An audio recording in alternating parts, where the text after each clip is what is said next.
Winning the lottery doesn't ruin lives because of bad luck.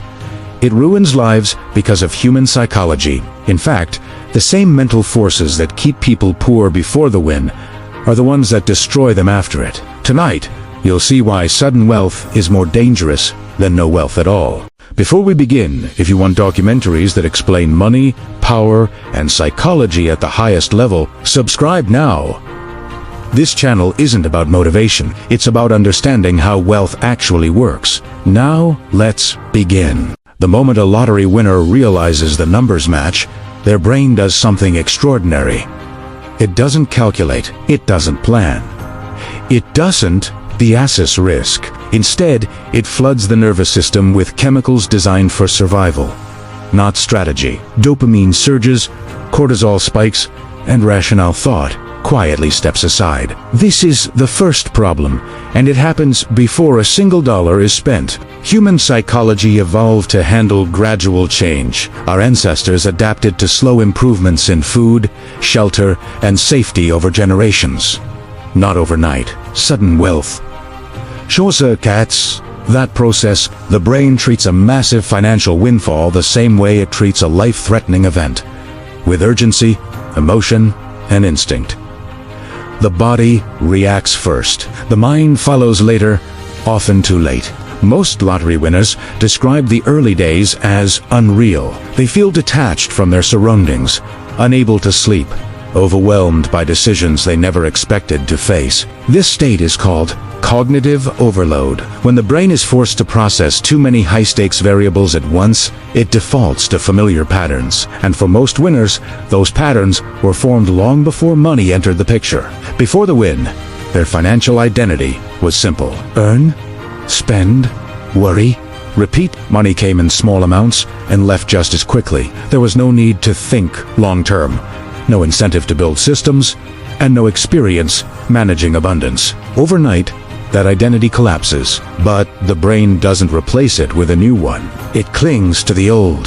This is where the first illusion appears. Winners believe money will change who they are. In reality, money amplifies who they already were. If someone was anxious before, they become more anxious. If they sought approval, they now have the means to buy it. If they avoided responsibility, money becomes the ultimate escape. Sudden wealth creates a dangerous mismatch between resources and identity. The external world sees a millionaire. Internally, the person still feels like someone living paycheck to paycheck. That gap produces tension, and the brain seeks relief. Spending provides that relief quickly and reliably. Psychologists call this emotional regulation through consumption. Buying things temporarily reduces anxiety and restores a sense of control.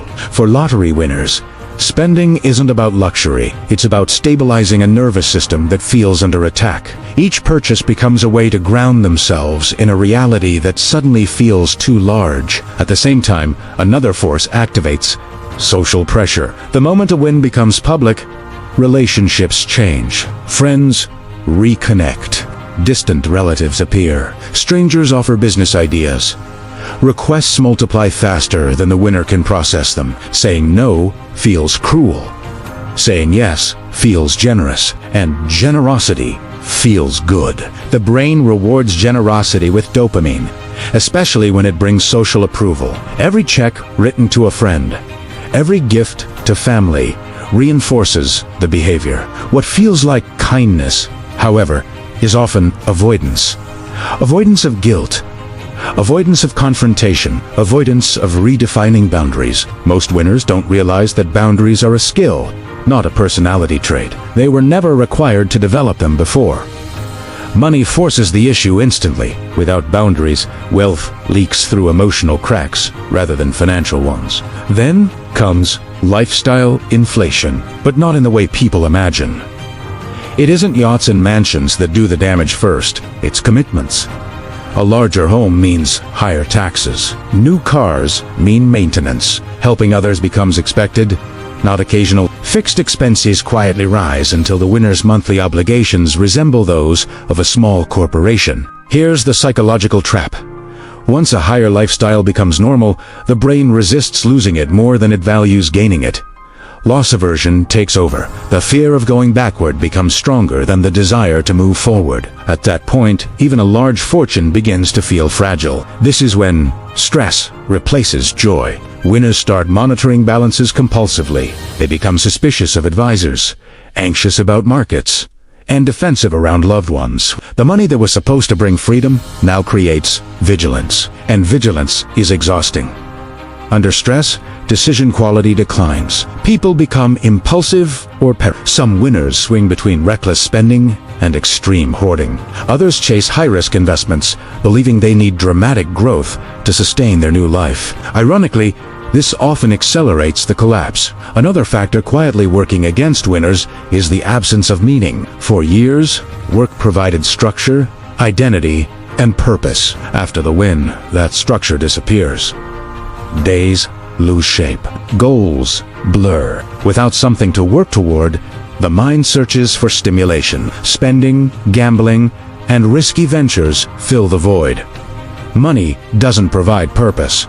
It removes constraints. Without a new framework, that freedom becomes disorienting. Many winners report feeling more lost after the win than before. Depression and anxiety rates among sudden wealth recipients are significantly higher than among people who build wealth gradually.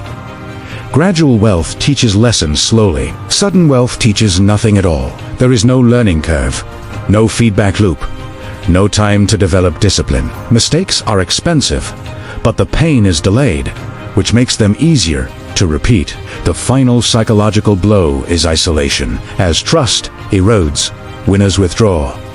They stop sharing concerns. They avoid conversations about money entirely. Isolation removes corrective feedback, allowing poor decisions to compound unchecked. By the time financial trouble becomes visible, the damage is usually already done. The winner didn't fail because they were foolish. They failed because their mind was never prepared for the environment they were thrown into. Sudden wealth is not a reward. It's a psychological stress test, and most people enter it without training, without protection, and without understanding the forces now shaping their behavior. This is only the beginning. After the initial shock fades, lottery winners enter a more dangerous phase: identity confusion. The money is now real. The attention has settled into something permanent, and the question that quietly dominates every decision becomes unavoidable.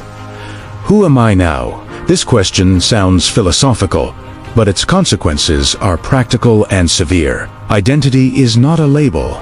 It is a system of expectations, habits, and emotional responses built over years. For most people, identity is reinforced daily by routine. You wake up, go to work, earn, spend, worry, repeat. That rhythm tells the brain who you are and how you fit into the world. Sudden wealth destroys that rhythm instantly. When someone becomes rich overnight, their old identity no longer matches their new reality. But a new identity does not automatically appear. The brain hates uncertainty, so it searches for external signals to guide behavior. Those signals usually come from other people. Friends and family begin treating the winner differently. Some are impressed. Some are resentful. Some become dependent. Others become competitive. Every interaction subtly asks the same question: what do you owe me now? The winner feels this pressure even when nothing is said aloud. Psychologists call this role strain. The individual is pulled between conflicting expectations: be generous, but don't spoil us. Be humble, but don't act small. Help everyone, but don't change. No human can satisfy all these demands simultaneously, especially under constant scrutiny. To reduce this tension, many winners lean into a role that feels familiar. The provider, they pay off debts. They buy gifts. They solve problems with money. This behavior is socially rewarded, which reinforces it quickly. Gratitude feels like stability. Appreciation feels like belonging. But this role comes with a hidden cost. Once someone becomes the provider, they stop being seen as a peer. Relationships shift from mutual to transactional. Conversations subtly revolve around needs, favors, and expectations. Even genuine affection becomes difficult to distinguish from dependence. At the same time, winners often feel pressured to prove they deserve the money. This is known as imposter syndrome, and it is especially strong in sudden wealth recipients. Because they didn't earn the fortune through effort or skill, they fear being exposed as unworthy. Generosity becomes a way to justify their position. This psychological dynamic creates a feedback loop. The more the winner gives, the more they feel accepted. The more they feel accepted, the harder it becomes to stop giving. Saying no threatens not just relationships, but identity itself. Over time, resentment begins to form. The winner notices that appreciation fades quickly. Requests increase. Gratitude becomes expectation. The brain interprets this as betrayal, even though the behavior was encouraged from the beginning. Trust erodes on both sides. As resentment grows, communication deteriorates. Winners avoid honest conversations to prevent conflict. They say yes when they want to say no. They give when they want to withdraw. Emotional exhaustion sets in, and spending becomes automatic rather than intentional. This is where social isolation begins. Not the dramatic kind, but the subtle kind. Winners feel misunderstood by old friends and out of place among new wealthy acquaintances. They belong everywhere and nowhere at the same time. New social circles often make things worse. Wealthy environments operate on unspoken rules learned through experience. Sudden entrants don't know these rules. They trust too easily. They misinterpret politeness as loyalty. Mistakes are costly and embarrassing. Without a stable identity, winners become reactive. Decisions are driven by emotion rather than principle. They change advisors frequently. They chase validation. They overcorrect after every mistake. Consistency disappears. Another destructive pattern emerges. Nostalgia. Winners romanticize their pre-wealth life, believing things were simpler and happier before money arrived. This belief is emotionally comforting but strategically dangerous. It discourages learning and adaptation. Instead of building new skills, the winner clings to old habits that no longer fit their reality. The identity trap also affects financial behavior directly. Many winners avoid structured planning because it feels restrictive. Structure reminds them of work, rules, and authority. Freedom was the promise of wealth, so they resist anything that feels limiting, even when it offers protection. Ironically, the ultra-wealthy rely heavily on structure, but lottery winners associate structure with loss of autonomy. This misunderstanding leaves them exposed. Without systems, decisions must be made constantly. Decision fatigue sets in, increasing impulsivity. As impulsive decisions accumulate, shame begins to replace confidence. The winner knows mistakes are being made, but doesn't know how to stop them. Shame discourages asking for help. Pride discourages admitting confusion. Silence becomes the default. Family dynamics often deteriorate. Old conflicts resurface under the weight of money. Siblings argue over fairness. Parents feel guilt or entitlement. Children receive mixed signals about responsibility. Money magnifies unresolved emotional issues that existed long before the win. Marriages are particularly vulnerable. Partners who once shared struggle may now disagree on priorities. One wants security. The other wants enjoyment. Power imbalances emerge when one partner feels more control over the money. Communication breaks down under unspoken fear. All of this happens while the outside world assumes the winner is living a dream. This disconnect intensifies isolation. Admitting distress feels ungrateful. Complaining feels shameful. The winner learns to perform happiness while experiencing increasing anxiety. Eventually, many winners attempt escape. Some move. Some disappear from social life. Some spend recklessly to numb the pressure. Others retreat into risky ventures, hoping a big win will justify the chaos. By the time financial decline becomes visible, the psychological collapse has already occurred. Money didn't destroy these lives.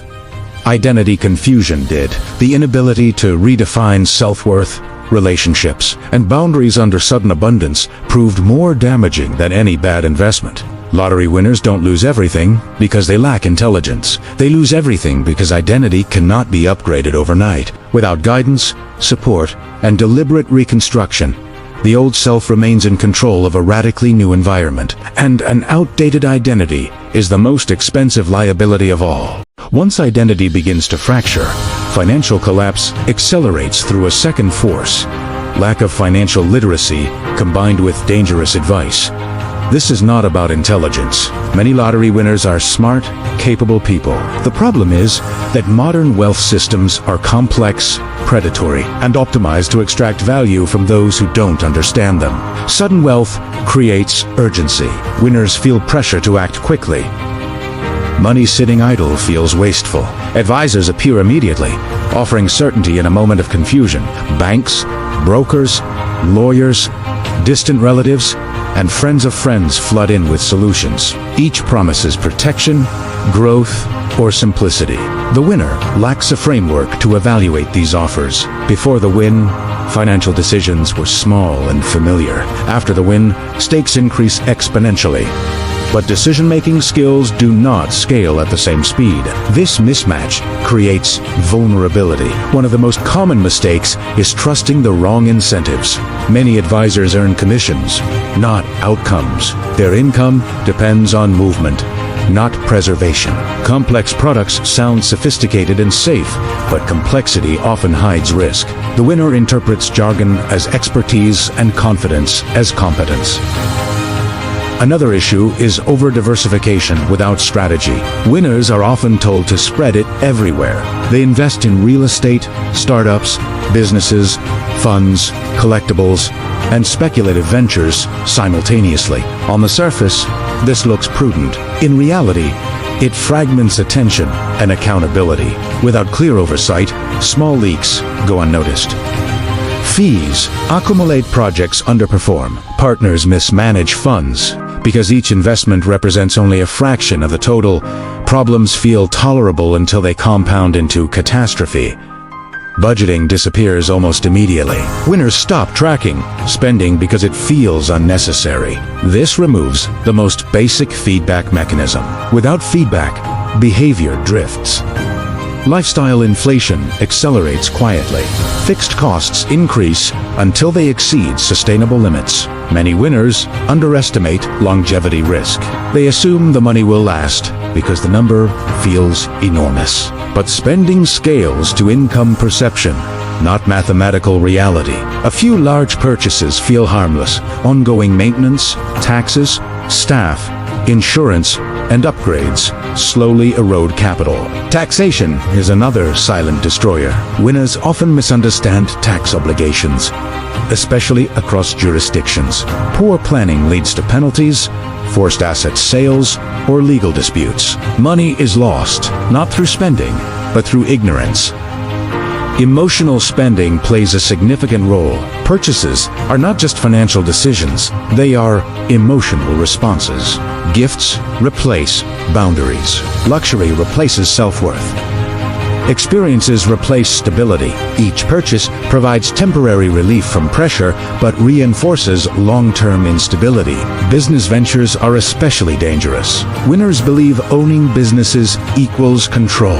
In reality, businesses require expertise, systems, and oversight. Passion is mistaken for competence.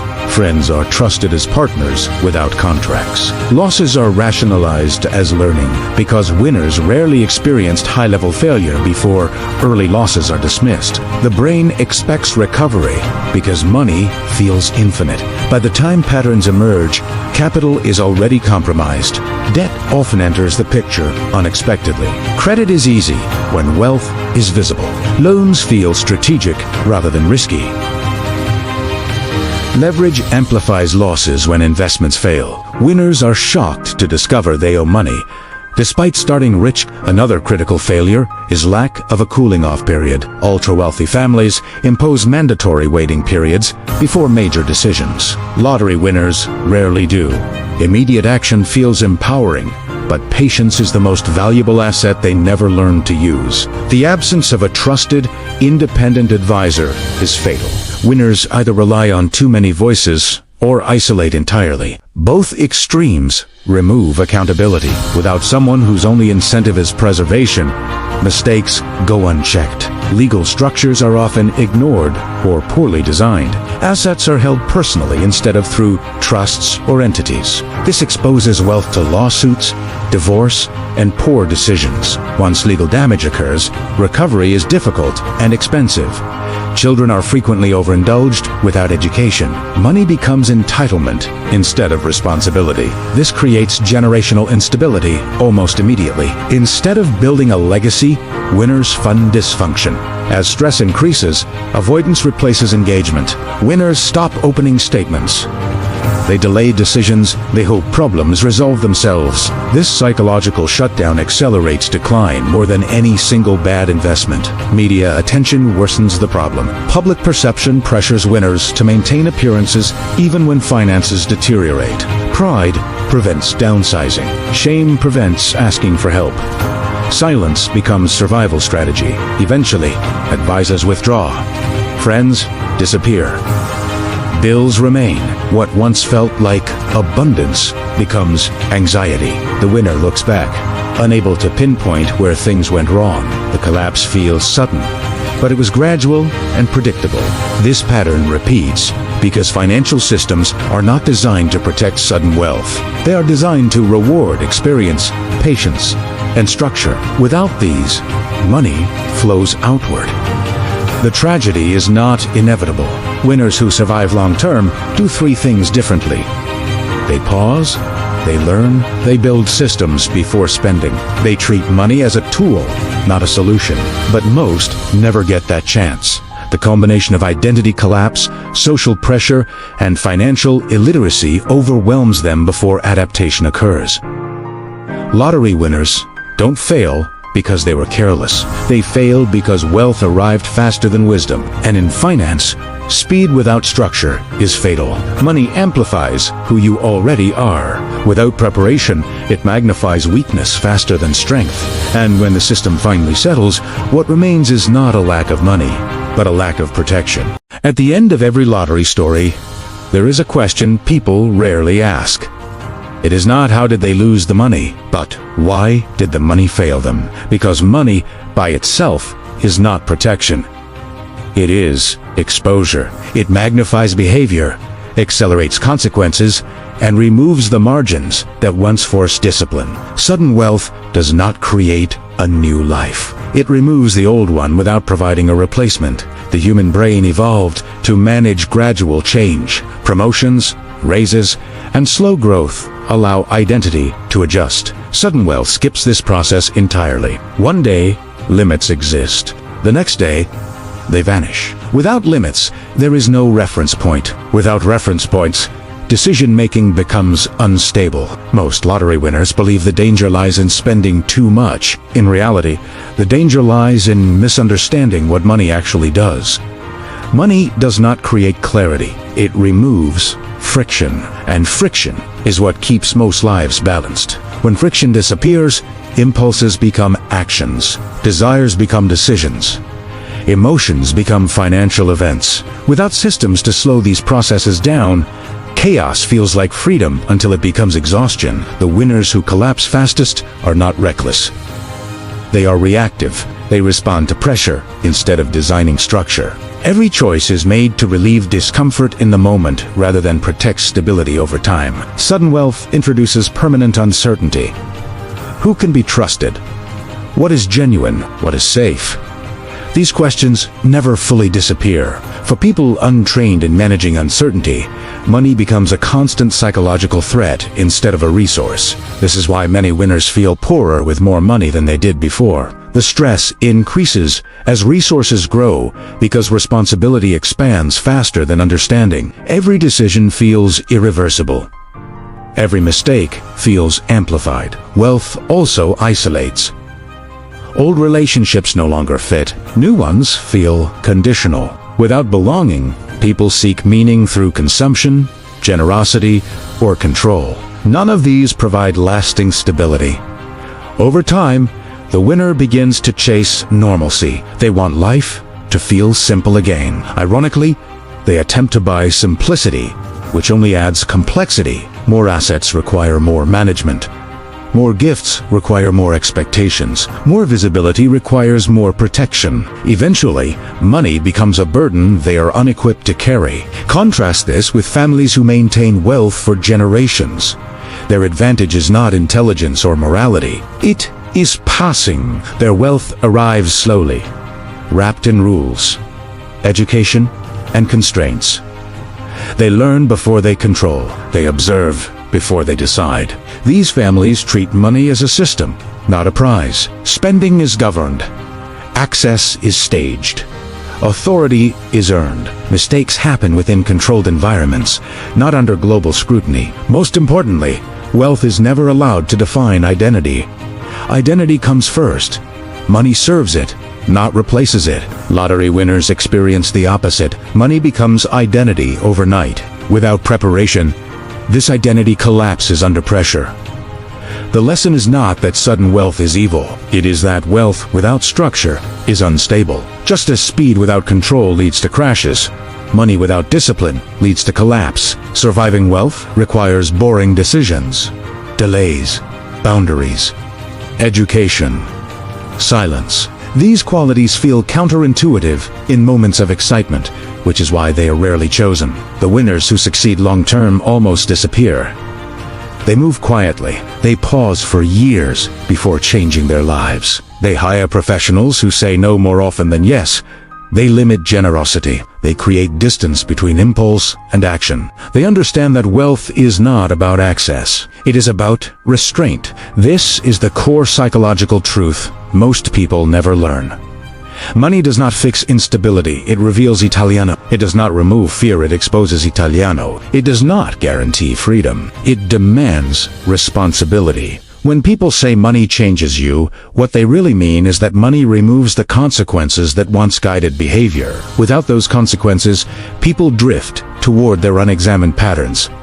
For some, those patterns are destructive. For others, they are disciplined. Wealth simply accelerates the outcome. Lottery winners are not cursed. They are unprotected. They are placed into a system that rewards experience without providing it.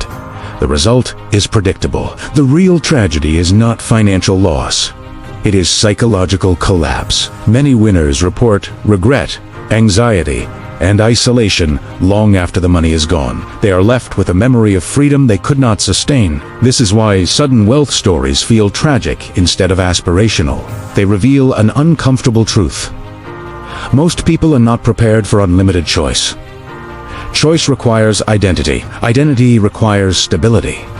Stability requires limits. Without limits, even abundance becomes dangerous. Wealth that lasts is slow, quiet, structured. It grows alongside wisdom, not ahead of it. It does not announce itself. It does not rush. It does not overwhelm. The lottery creates wealth without context. That is why it fails so often. Understanding this shifts how we view success entirely. The goal is not to become rich overnight. The goal is to build capacity before opportunity arrives. Money is not the finish line. It is a test, and most people fail not because they are weak, but because the test arrives before the lesson. True financial security is not having money. It is knowing how to live with it. Until that skill exists, wealth is not a blessing, it is pressure. And pressure without preparation always breaks something. If this changed the way you think about money, wealth, or success, subscribe to the channel. We don't chase motivation or fantasy here. We explain the psychology, the systems, and the quiet rules that decide who keeps wealth and who loses it. Turn on notifications. Every video is designed to give you understanding before opportunity arrives. Because money doesn't reward luck. It rewards preparation. Subscribe now.